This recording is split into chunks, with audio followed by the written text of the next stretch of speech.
last video we looked at some of the body pump movements and going through the fundamentals of body pump. We find that videos are particularly good because it allows you to learn at your own pace. What you can do is pause the videos, take a look at the form, okay, and then keep going through it, and then also mirror that image. Okay, it also gives you an opportunity to do this in front of a mirror, okay, just to make sure that your form is spot on.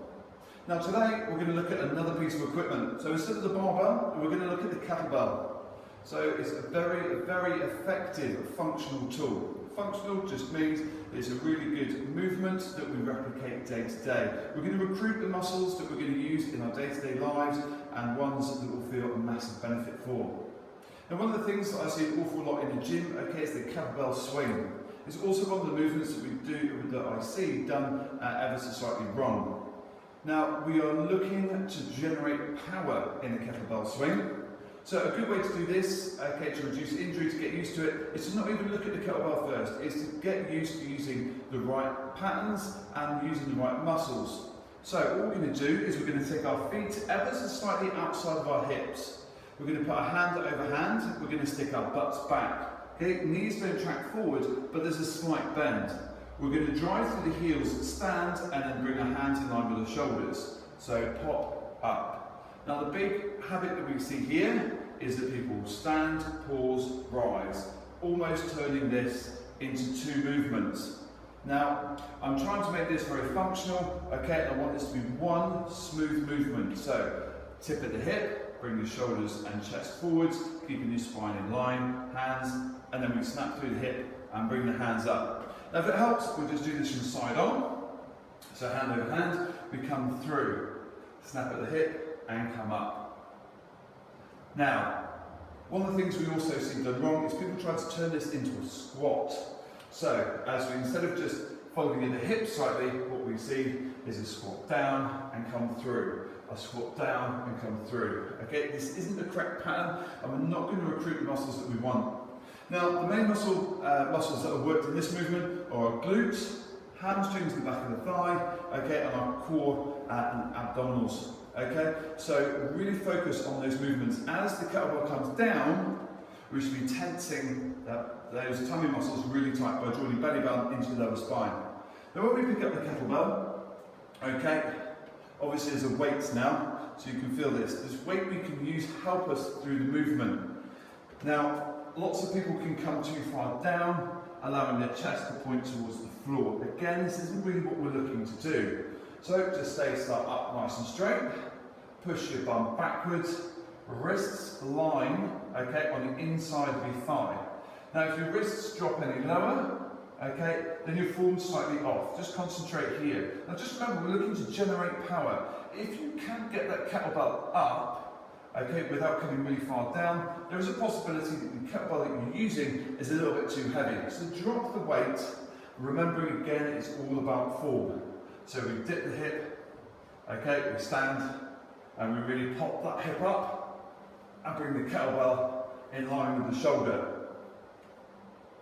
Now see what I'm doing here is I'm using my hip drive to get the kettlebell up. The only time that my arms are really involved is catching the kettlebell at the top to ensure that we don't go any higher, okay, and almost, if anything, kind of throwing the kettlebell back down to allow me to reload my glutes, okay, core, and hamstrings. Good stuff. So the more comfortable you get with this movement, obviously the more weight you can go up. But please remember, keep your form as good as possible. Now, we can move this on to engage more of our back muscles.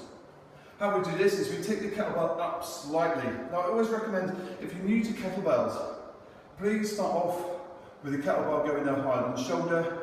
As you gain confidence and efficiency within your form, you can go up, okay, to 45 degrees.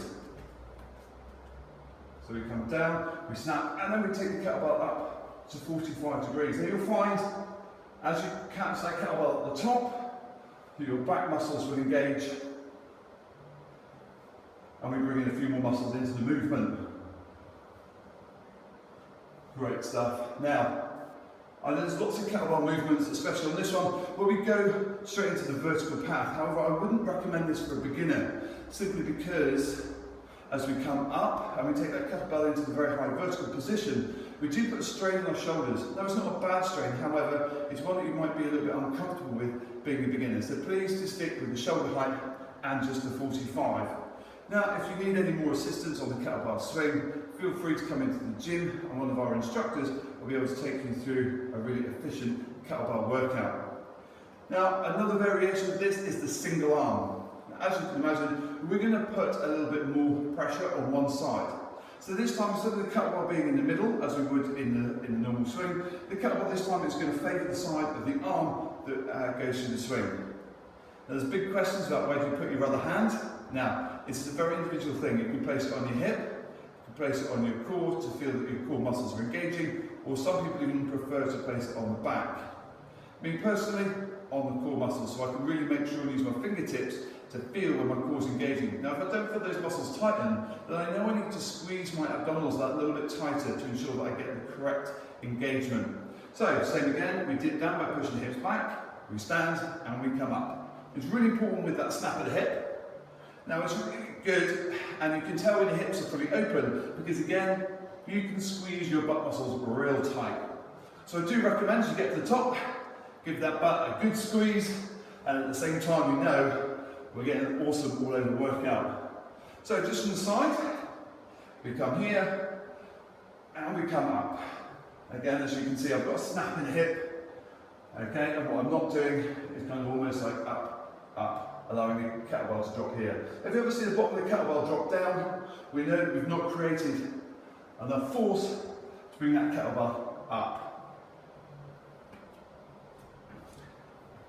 So we can move this one on again, okay, and we can take this into an alternate arm kettlebell swing. Top tip here is please don't drop the kettlebell. It always makes a loud clatter, and if you're not using a sturdy steel kettlebell like myself, you could end up by splitting any of the cheaper version kettlebells.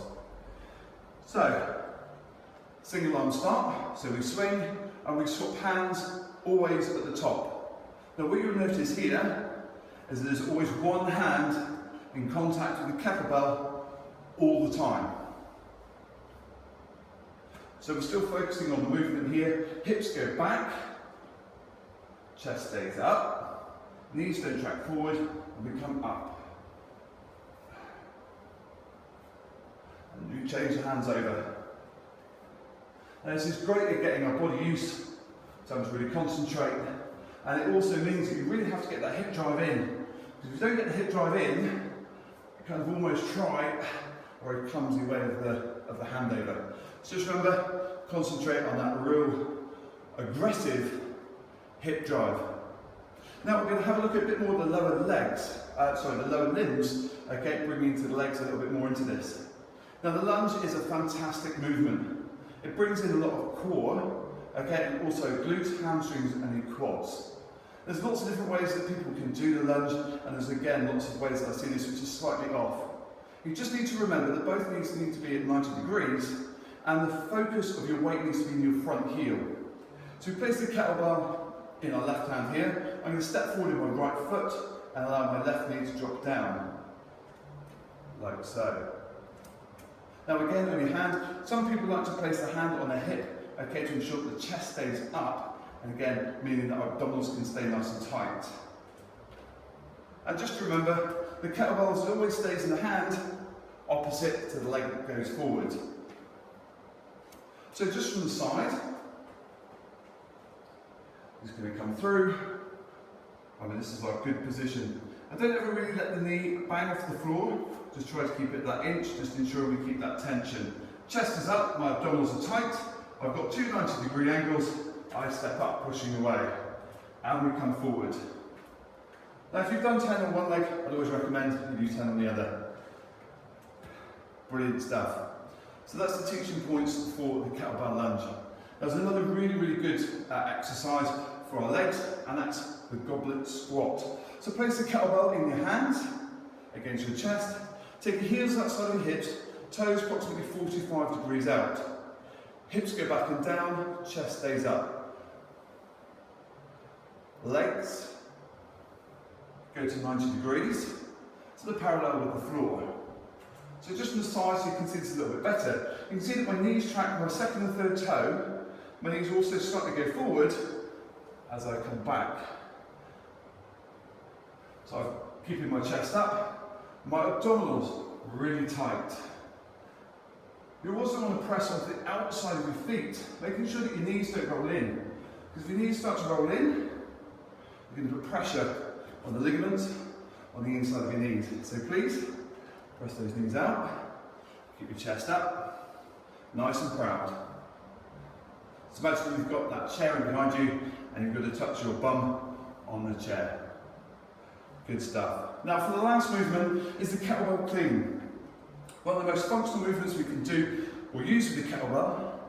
Again, it's one of the ones that we see done slightly wrong. My heels are slightly outside of my hips. I go into my hip drive dip. And what I'm going to do is I'm going to stand up, snapping the hip and then bend the elbow. Bring the elbow in tight. The kettlebell rolls around my wrist and I end in this good front rack position. To go back to the start, I throw the kettlebell back around, allow it to drop, and I reload my muscles. Again, your hand position can be on your hip, on your abdominals, or on your lower back. Personally, this one I recommend your hip, in case your hands is a little bit out of the way. So you come up, allow that kettlebell to roll through, and we come up. So just in the side position, another 45-degree position here. Okay, kettlebell's in between my legs. Stand up, and we roll that kettlebell around our wrist. So just do that nice and slowly for you so you can see it a little bit better. I snap my hip. Once my hips are open, I bend my elbow, I bring the kettlebell through and around my wrist. Come back down. And again, if you do a certain amount of number on one side, make sure you replicate it on the other side. Now we're always slightly stronger on one side than the other. That's just the way that we're made. So please always try to replicate everything on one side. But just be aware you might find it slightly harder or easier. Now, if you feel as if you need a slightly different weight, what I'd recommend is you seek a fitness professional just to make sure that your technique is fine and it's not just one side being slightly stronger than the other. Okay, guys, that's some kettlebell movements to keep you going. In our next workout, I'm going to be looking at some kettlebell movements, putting them together, okay, to give you some really, really good workouts to make sure that we get our heart rates up, we get our metabolic rates up, and therefore we strip some body fat and we work from there.